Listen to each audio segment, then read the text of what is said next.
It's the Security Weekly News. Welcome to the week of 16 March 2025.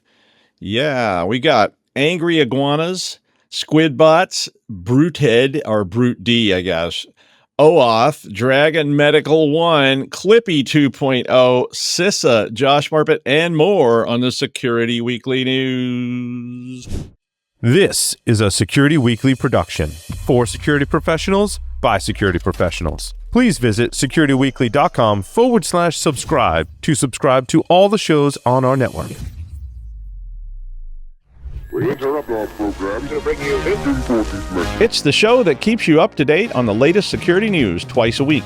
Your trusted source for accurate security information and expert analysis. It's time for the Security Weekly News.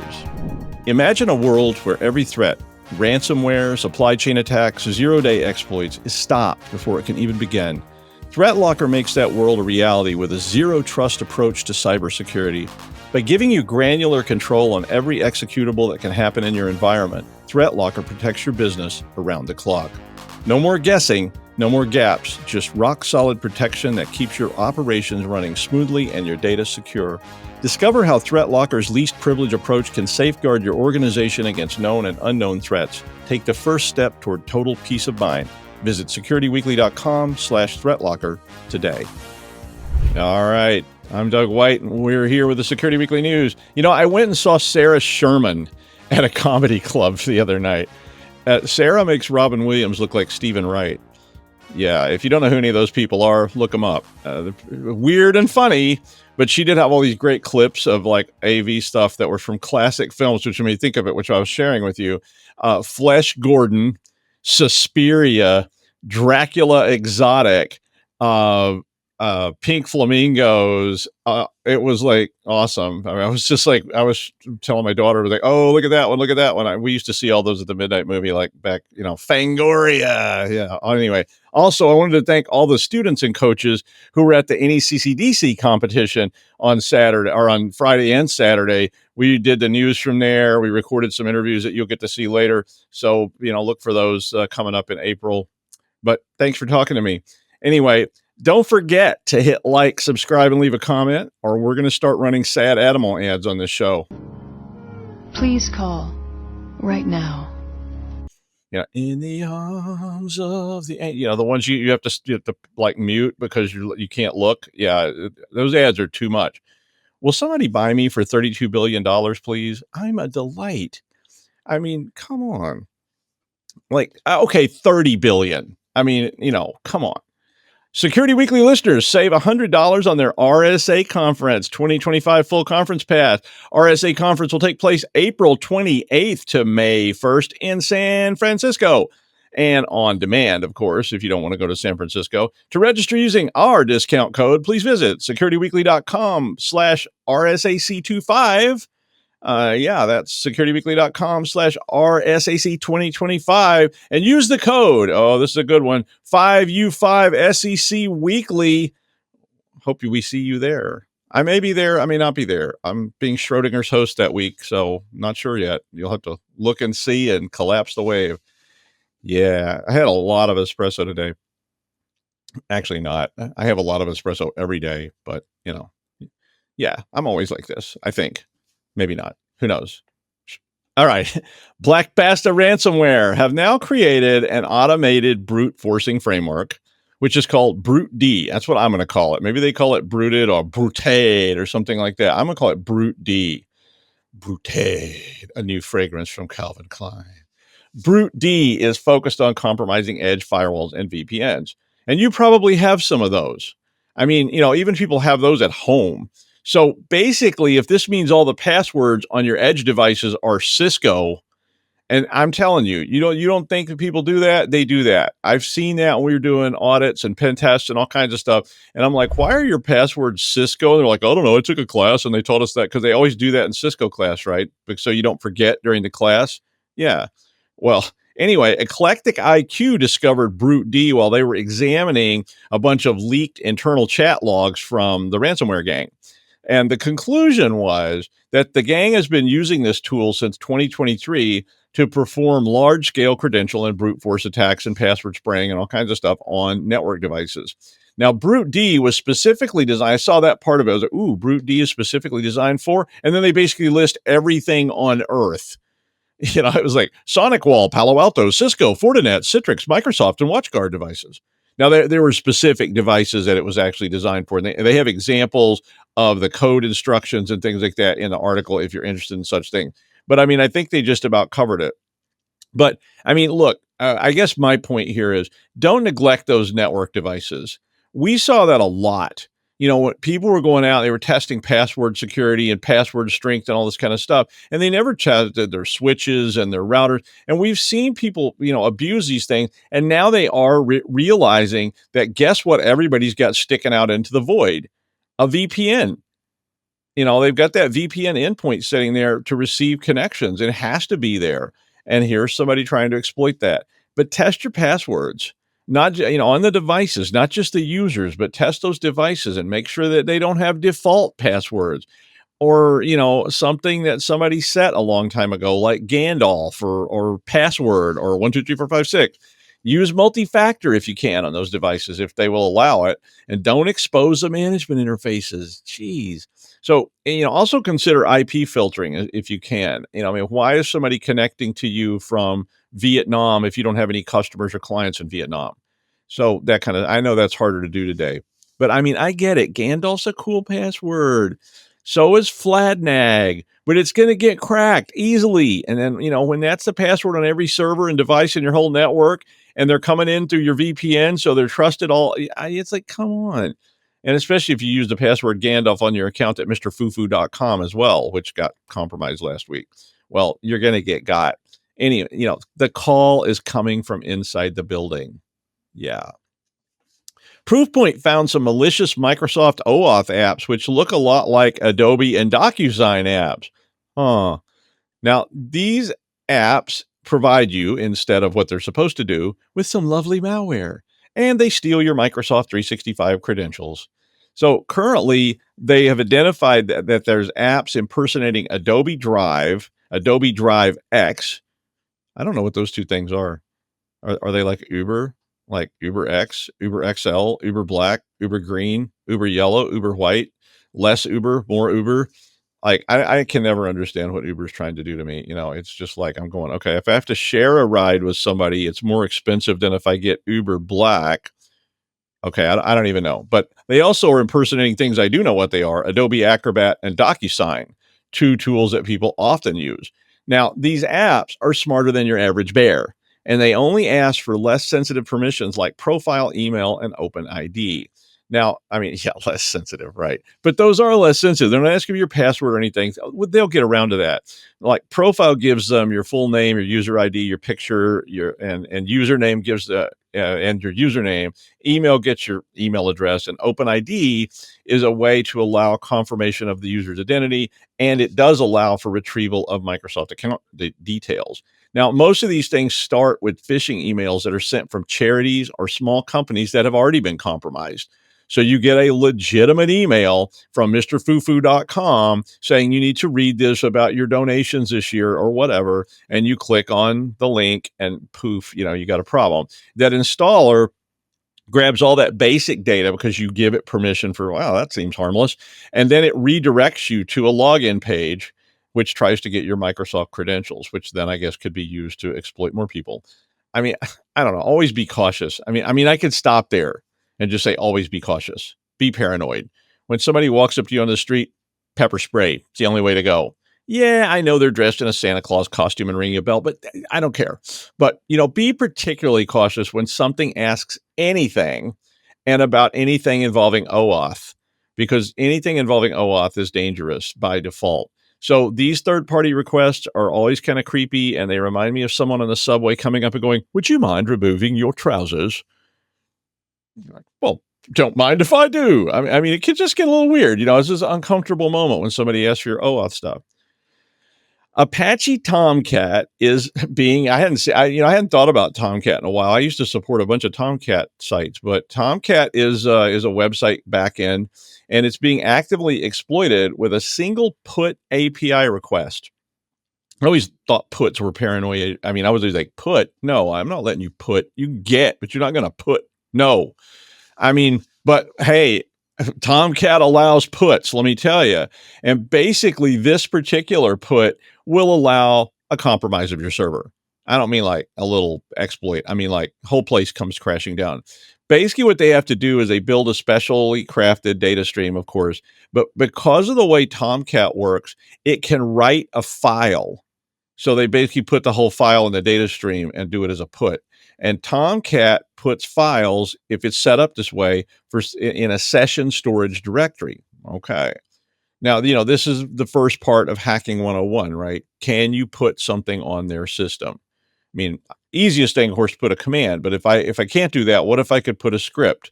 So Tomcat saves those session data in files, and that means there's a payload on your drive. Now, it doesn't necessarily do anything yet. The attack does not require authentication because, hey, you're allowing puts. But it does require, so here's the one catch, Tomcat has to be running in that file-based session storage mode. And you can turn that off. I don't think anybody hardly ever does, and I think it almost has to be that way. I mean, I'll leave it to the experts on that one, but it's commonly set up. The exploit is a base 64 encoded script, so most, of your system endpoint stuff's not going to see it as a threat because it's like a bunch of garbage. But once it's there, they can send another put. Ooh, and that put can be embedded, and guess what it does? It causes that file they just put on there to be read and run. Aha. Well, all your bases belong to us. Yeah. Now this is patched, but it's patched, but puts are still allowed. Tomcat still works the way Tomcat works. So this is something you might want to think about examining at some point, because if you can put stuff, you can put stuff, and putting stuff can get you in trouble in so many different ways. Don't put stuff. All right. Got a headache? Well, try Excedrin 1 million BC powders now with AI. Look, I'm scared of AI. I mean, I'm scared of it. I get more scared of it all the time because I love tech. I love new things. I love bleeding edge, but the AI is so wrong so often. So as an experiment yesterday, I was thinking about a show today. I sat down and I asked ChatGPT 4.0. I asked 5 database questions. Just happened to be teaching a database class. I was like, let's see what ChatGPT has to say about this. And it literally was wrong on all 5 questions. And I called it out. I said, no, I disagree with you. I think you're wrong. And it basically goes, wow, you caught me. And it says, wow, you're so much smarter than me. You're right again. I guess I made a mistake. And then it did a correction. It goes, let me explain that correctly. And then it explained it in a different way that was also incorrect. So like, don't use ChatGPT for database normalizations or anything like that. Cause I mean, it was wrong as hell. It was even like contradicting itself, and it was tying it up in knots, just like normalization does to students, right? And everybody else. Well, anyway, Microsoft launched something called Dragon Medical One. Yeah, like Dragon in a doctor's office. Like that sounds wrong. It's an AI tool that is supposed to help doctors with paperwork. Okay. I mean, that sounds kind of like what AI probably should be used for, right? It's just something straightforward. I mean, it's probably better than, like if the AI was helping patients, it's like, no, just inject it. It's fine. Yeah. 50 cc's of, yeah, that should be good.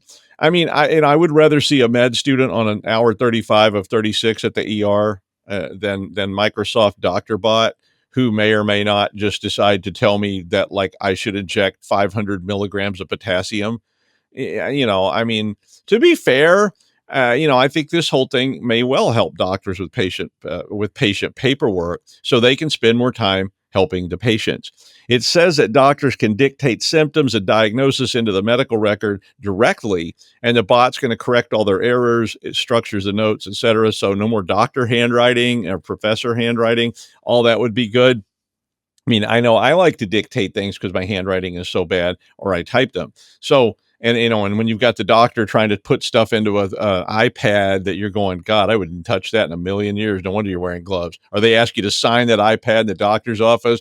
I'm like, Who was the guy you were just treating next door where they were screaming about pus? And they're like, that's fine, just sign here. And I'm like, okay, yeah, it's like, right. So anyway, I mean, I guess it's okay. I'm not ready to let Googlebot sew my stitches in after me and my cousin got in that brawl on St. Patrick's Day in the alley. But although, if there was a doctor booth at the end of that alley and you were just totally hammered and they were like, stitches sewn for $5, I might give it a go. I mean, if I'd had a few drinks and was bleeding, Dr. Bot, just step in, put $5 in the slot, see what happens. I mean, okay, where do I sign up for Dr. Bot? I'll go check that out later. Oh, maybe it just looks like a miniature squid. You like go in there and there's a squid thing and they put it down your throat and you get like a full body exam from the inside out, including the colon. Squirmy.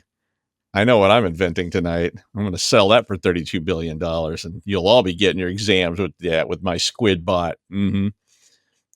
Now, I hate to tell you this, and I've told you this before, but if you have Windows, you're going to get Copilot. Yes, you are. You don't want it. Nobody wants it, but you're getting it. It's just like Clippy. You didn't want Clippy, but you got Clippy, and Clippy came at you like with a shiv. Like, I'm Clippy. You're going to do what I say, man. And I'm like, no, Clippy, no, go away. I mean, you had to have it. I actually offered extra credit in one of my programming classes for anybody who could develop something that would, I don't know, destroy Clippy. I mean, like visually, like take it and bend it into a knot or something just so I could trigger that with like the F2 key or something whenever it popped up. Well, anyway, we've all been told we're getting Copilot, whether we need it or not. And it's going to be one of those things we absolutely need. And it's going to be there. And, I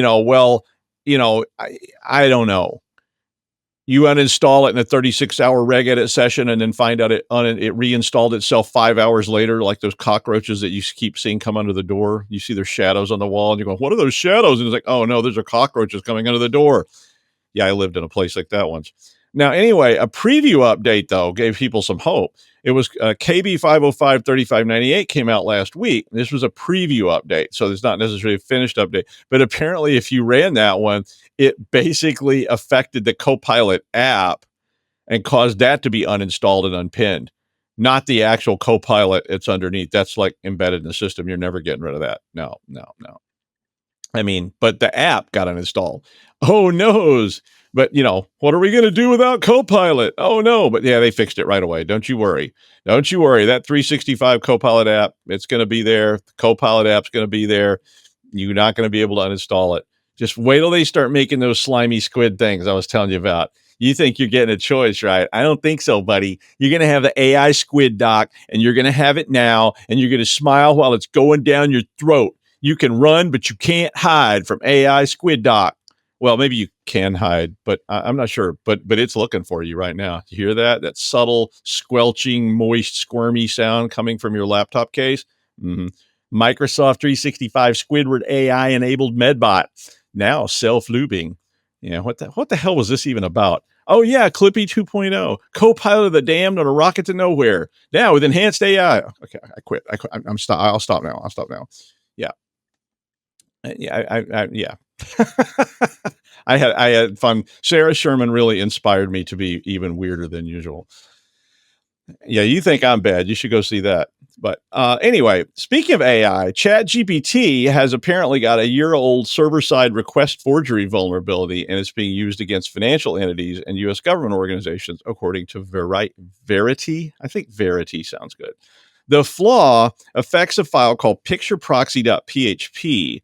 So you'd probably have to have that file installed, and it would allow essentially injection of a special URL in the URL parameter, which would force the application to make arbitrary requests. So I guess you could get ChatGPT to do things. Ooh, this sounds fun. Now, I immediately got interested in this because I do have ChatGPT 4.0, and I actually pay for it. I like playing with it. It's quite interesting.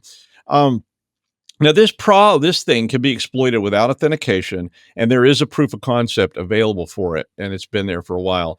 Verity said that they observed 10,000 attack attempts in 1 week coming from a single IP source. which sounds like those old script kiddie days, right? Where somebody downloaded something and they're going crazy with it. But basically, if you have picture proxy.php, the injection could cause a request to execute some other file. Yeah.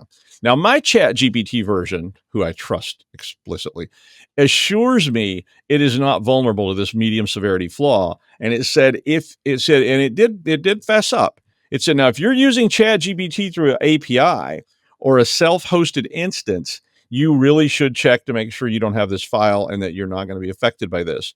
I did check. I'm not doing either one of those things. I was running it off their site. So, yeah, they said theirs was fine. But yeah, it almost sounds like an old cross-site scripting attack, right? Where you just like put something in the chat box and then that runs that file. And oh yeah, the good old days. All right. I don't want to get into politics. I don't, but this thing really bugged me a lot. CISA is being forced to lay off a lot of people. Now, CISA is the main security group of the U.S. government. They have laid off already 300 to 400 of their like 3,300 total employees, and they're also cutting a ton of funding. Now, this week alone, they already cut $10 million in funding, million with an M, for the Center for Internet Security.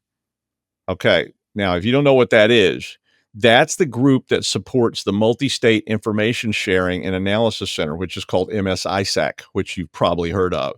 It also supports the Elections Infrastructure and Information Sharing and Analysis Center, or EISAC, which is who tries to help put out information about election security and fraud. And that has been fully cut. Yeah, we sure wouldn't want anybody looking at election security too closely now, would we? And the ISACs are great. They're fairly cheap, 10 million. Did that really save any money, folks? Really? I think there's something else at work here. I mean, we're talking about, that's like the price of Trump going to play golf for the weekend, 10 million. And we just cut it. So now we aren't going to have MS ISACs very likely. I mean, they didn't cut all of the MS ISACs. They cut all of the EI ISACs. But basically, this information sharing portal that works for law enforcement, public and private and government entities, so we can all share information and get information about stuff that's going on, is being, it looks like, done away with in the interest of, I don't know, efficiency. Yeah, I'm not buying that. And I don't want to get into the politics of it, but I think CISA is probably not long for the world under this model, because I don't know why we just got rid of our red teams. Now we're cutting CISA down. I don't know. But my point here, not to get you upset about politics, was to think you should be thinking about, if you use these things, how are you going to replace this resource when it's gone? Because they cut the NOAA the other day. So now the weather on your phone isn't going to work anymore. So you probably need to think about how you're going to replace it. I don't use that personally. I just look out the window, go, oh, it's raining. Okay, got it. But I mean, how are you going to replace MSISAC if you are using that for some reason? Well, he was just appointed to the Ministry of Information Retrieval, and he specializes in reading nursery rhymes backwards until the accused just fold up and beg to be convicted. It's Josh Marpet. Hi, Josh. Well, hello. How are you today? And by the way, CIS and CISA support all of the ISACs. If you're not familiar with the ISACs, there's an ISAC for every single critical infrastructure sector. Yep. And there's an ISAL for significant numbers of trade associations, and those institutions give them their threat intelligence feeds to feed to their members. So if you wonder where your bank gets its threat intelligence, that's the FS ISAC, which is Financial Services ISAC. And there's a farming ISAC, and there's a transportation ISAC, and I go on and on and on. And CompTIA has an ISAL for all the members there, and they get their threat intelligence feeds from the CIS group and the and CISA with the KEV and things like that. It's taken so many years to get this infrastructure in place to try to start helping businesses and people and police agencies and everybody else. Literally, 20 plus years now, we've been dealing with this, arguing with it. I remember in 2004, I was talking to my Congress people and saying we need to do something about this. And we finally get CISA and we finally get all this stuff going. And now, let's cut this in the interest of efficiency. And I'm like, really? You've got to I don't know the details of the efficiency stuff, but I do know that this is something that I don't feel should be cut. So if you're out there and you feel the same way, be sure you write somebody and tell them that. I think it's absolutely insane. And by the way, CIS, anybody out there who uses CIS V8 for your control framework? Oh, that's those people. So now either you're going to have to start paying for it, which I don't blame them if they have to start charging for it, or it's just going to go away. The Center for Internet Security does amazingly nice work for nothing comparatively. Mm-hmm. And you're like, 10 million is a huge amount of money. I mean, they're cutting NIST. Things, NIST puts out free standards. So all these things that we all use every day, I mean, at least I do, they're all getting cut in the interest of efficiency. And I don't know exactly how that improves efficiency, but I guess that's why they get the big bucks and I don't. Don't even get me started. And in the interest of cutting in the interest of cutting your costs, there's a few things that the Cloud Security Alliance say should be automated. And I find that fascinating because, well, one of the reasons I picked this article was because they said there's a massive cybersecurity talent shortage in the article. And I went, no, there's not a talent shortage. Right now, there is a massive talent overspill. Every single person in the IT and security right now knows a half a dozen people minimally of their friends who have been laid off and are desperately looking for jobs, applying everywhere under the sun. If you don't know how many jobs have 80, 100, 1,000 resumes that have been dropped onto it. I talked to a couple of company owners. One friend of mine owns an MSSP. He said, this week, I got 80 unsolicited resumes for people going, if you have any work, please let me know. So for blue teamers, 80 of them. Red teamers, it's just as much fun. I know people that have put out hundreds and almost thousands of resumes and not gotten any work. So do I agree with the massive cybersecurity talent shortage? No, I don't. The Cloud Security Alliance, I absolutely would love to chat with you about this. Please feel free to send a representative. I'm also on Paul's Security Weekly, which Doug is occasionally on. And we'd love to interview somebody from Cloud Security Alliance about the massive cybersecurity talent shortage. Love it. Just call and set it up. Thank you. But the other things in here I do agree with. And they said there's 3 tasks that this year, 2025, you should really automate. One of them is security questionnaires. Because, oh my God, they're so much fun. Twitch. At one of the last CISO track conferences that were held that Iftach, Ian Amit, and some other people handled, Danny Wolf, good friends, they said that the worst things, every CISO there were 50 CISOs there of large companies and small companies as well. And they said, if there's one thing that you could do this year, what would it be? Stop answering the damn questionnaires. Okay. Because the questionnaires, oh my God, they give me the SIG. I get the SIG 50 times a day. And I've got 14 custom questionnaires and 16 questionnaires that have questions. I have no idea where the hell they came from. And some of them seem to think we do our stuff via magic. And some of them seem to think that we can change on a dime. And, it just doesn't work that way. So if you can standardize your questionnaires, and if you can get your questionnaires done in a way that doesn't mean that you have to spend 10 hours a day working on the damn things, yeah, automate the hell out of those. Okay. So and by the way, the other side goes as well, and that's your third-party management. So if you have a dozen different vendors, and by the way, if you have a dozen vendors, let me know when in 2005 you came from. Okay. Because now we have hundreds of vendors, not just for you, but for your line of business as well. Your line of business probably has 100 vendors alone. And then you have 20 security vendors or 50 security vendors. And then IT has 30. And you get the idea. So when we have to do a third-party risk management, okay, doing that is a God-blessed nightmare. Why? Because I have to send out 150 questionnaires, and I have to get back 150 questionnaires, and I have to evaluate 150 questionnaires. Yay. Okay. So when you've got to handle all those questionnaires, either coming in from people that you're selling things to, or sending out and then evaluating when they come back of people trying to sell you things, God, it takes a long bloody time. So what am I supposed to do? Automate. There's several different companies out there that are automating these questionnaires. There are several different companies that can automate, at the very least, the sending out of the questionnaires. Disclaimer, I work for one. I'm not even going to mention who they are. And that's a side thing. It's a very minor thing that we do. But you've got to be able to have a system that if you say new vendor, you go click and boom, they've got the appropriate questionnaire. It comes back. You don't have to think about it. You don't have to nag them. It comes back, and then it can get evaluated against several different points of evaluation, of scoring, whatever you want to call it. And when you can do that, hey, now you're talking something that's going to save me actual time. Because I'm going to make a prediction. The biggest resource that we are going to run out of in this next year or two is not people. We have plenty of people coming through school, plenty of people working their way through the ranks, plenty of people that are looking for work, plenty of people that want to work and want to do good work. It's not people. We're going to run out of time. As a CISO, how often do you have the time to actually figure out and plan a project? No, you do it in like meeting by meeting minutes. Okay.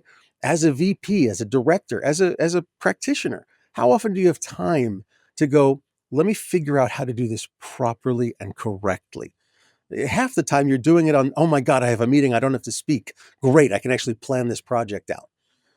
Running out of time. So anything that can save us time and give us time back to actually use to be honestly productive, ooh, that's going to be amazing. So it's vendor risk management. It's security questionnaires. That's two sides of the same key. Two sides of the same coin, if you think about it. One side is sending them out. One side is getting them in. And then it's compliance tasks. Because compliance, as it's handled these days, is done on spreadsheets by most companies. So what do I want to do? Do you want to manually gather evidence? Do you want to manually do all these things? Or do you want to do it automatically? Well, how do we do it automatically? Integrate with your ticketing system, your change management system, your SDLC system, your all of the different systems in security and compliance. Because realistically, the philosophy of security and compliance is changing. And that's actually, to be honest, what we're doing is we're following development. Development went with CI/CD how many years ago? Okay. And microservice architectures, where every little thing is its own little world, own little container. And then every container is orchestrated. So we have CI/CD and orchestration. Guess what? We're moving to continuous security, continuous compliance, because point-in-time pen tests are so useful. Excuse me while I do sarcasm again. Point-in-time pen tests are so useful. Okay. Point-in-time pen tests are effectively useless except for a very few things. Physical incursions, they're useful for because physical security doesn't change that much. Logical security, digital security, whatever you want to call it, it changes every 5 minutes. Somebody does a pen test and then somebody commits code 10 minutes after the pen testers leave. Bye. So the problem is that we have to understand how our security is moving and how our compliance is moving with it minute by minute, hour by hour, day by day. So we have to perform compliance tasks in an automated fashion in order to capture the scoring, price the risk, and do the job right. And as for speaking for doing the job right, let's go back to Doug. Fine, Doug. Okay. Thanks, Josh. It's one of those days. I don't know what's going on. Must be the weather. Apps, they're like demo tapes. All you need is a $25 guitar, a cassette recorder, some lyrics, and you're in business. Anybody can make one. Same with apps, right? Pretty much anybody can build an app. I mean, you can download instructions, guides, frameworks, whatever. That doesn't mean it's any good. It doesn't mean it's safe. It doesn't mean the coding's worth anything. And AI is going to allow even more people to make bad apps because now you can go to an AI and go, write me the code for this. It's kind of like, GarageBand allowed even more people to make bad music that they want you to listen to and say things like, give me your honest opinion. I can take it. I've never had anybody ask me that question twice. Not once. Not one time has anybody ever called me back and said, you didn't like the first one, but maybe, yeah. Well, RevenueCat's 2025 State of Subscription Apps report said that most apps fail to make $1,000 in monthly revenue within their first 2 years. Imagine that. Only about 5% reach the 10,000 mark. I mean, I wasn't shocked by this at all. They acted like this was all astounding. I'm like, you know how many apps there are? I mean, there's like 5,000 new apps every hour. I mean, so of course, they don't succeed. I mean, it's kind of like music, right? I mean, every hour somebody decides I'm going to form a band and they go out in the garage and start putting up foam blocks and that kind of stuff. I mean, lots of apps. I mean, that's good. I think it's caveat emptor, right? Let the buyer beware. Lots of, a few good ones. It's evolutionary. But anyway, I bring this up for you because lots of apps, though, means lots of app samplers. Just like that really, really terrible cover of Creep that your friend made. Well, those bad apps and dying apps and dropping off apps, they may be running on your hardware or the hardware that's connected to your Wi-Fi network. So if Cindy Lou down at Shrink Wrap installs Candy Stomp 45, the restomping, and it has a lot of flaws, you may get to deal with it. I mean, think about that. I mean, think about it like 3 a.m. and the telltale heart beating under the floor. squirming, squelching. Yeah. Angry Iguanas 2, the re-iguana-ing. I don't know. Who knows? Anyway, that's the news. Thanks, Josh. Hope to see you next time on the Security Weekly News.